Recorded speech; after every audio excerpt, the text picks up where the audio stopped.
Hi guys, there was a few requests for a tutorial on how to do just a simple button remap to your paddle switch, meaning so you've got those two paddle switches on the bottom side of your Berserker, and the question was, how do I assign my right paddle switch to, say, just do a simple drop shot?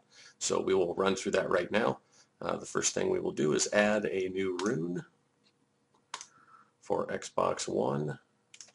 I will label this appropriately.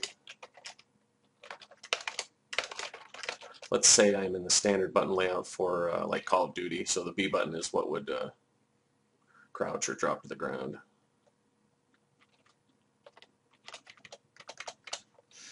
And so let's say it is the B button that we want to map to our paddle. We would choose the B button. We would add the B button track here to the timeline editor. And we will left click once to start an action, and then hover over the right edge of that action and just click and drag and pull it out to, say, half a second or so. And then go over here to the upper right. There is a little symbol. It almost looks like a little recycle symbol. It's two arrows pointing back at each other. It's called playback behavior. Pick that drop down. I won't go into what all these mean right now. You'll want to pick the second one. It says loop until release, then stop. So you just know that you want to pick the second drop down here. Hit OK. And that is all you have to do for the rune. I'm going to hit the create button.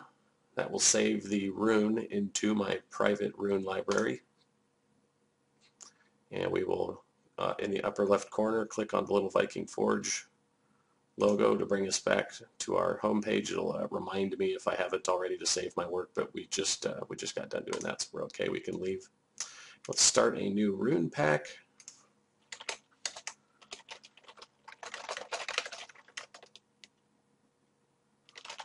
And we will just name this appropriately. And just for kicks, let's do a page indicator in blue. That way when the mod, when you program this on your controller, when you boot up the mod, you'll see blue on the LED, so you'll know you got the right one, right file loaded.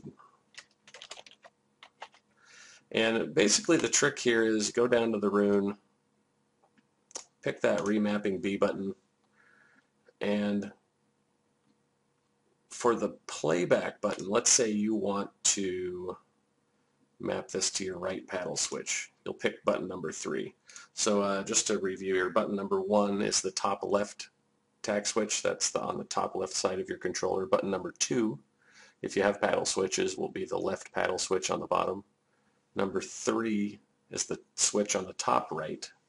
And then number 4 is actually the right bottom paddle switch. I misspoke. We want to pick switch number 4. And be sure to click this little star here. Make sure that little star is filled in. Basically that means that this little remapping that you want is going to be on all the time. That's it. You don't have to fill out any of the other options. If you just wanted a basic button remap, this is how to do it.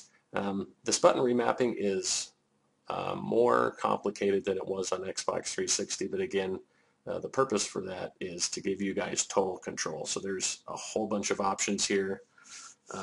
Hopefully this little tutorial helps, and I'll keep an eye on the forums and the tickets, and probably just plan on doing a few of these tutorials and just adding them to the YouTube library, and hopefully you guys get some use out of them. Oh, and yeah, when you're all done, be sure to hit the create button here in the upper right to save your work.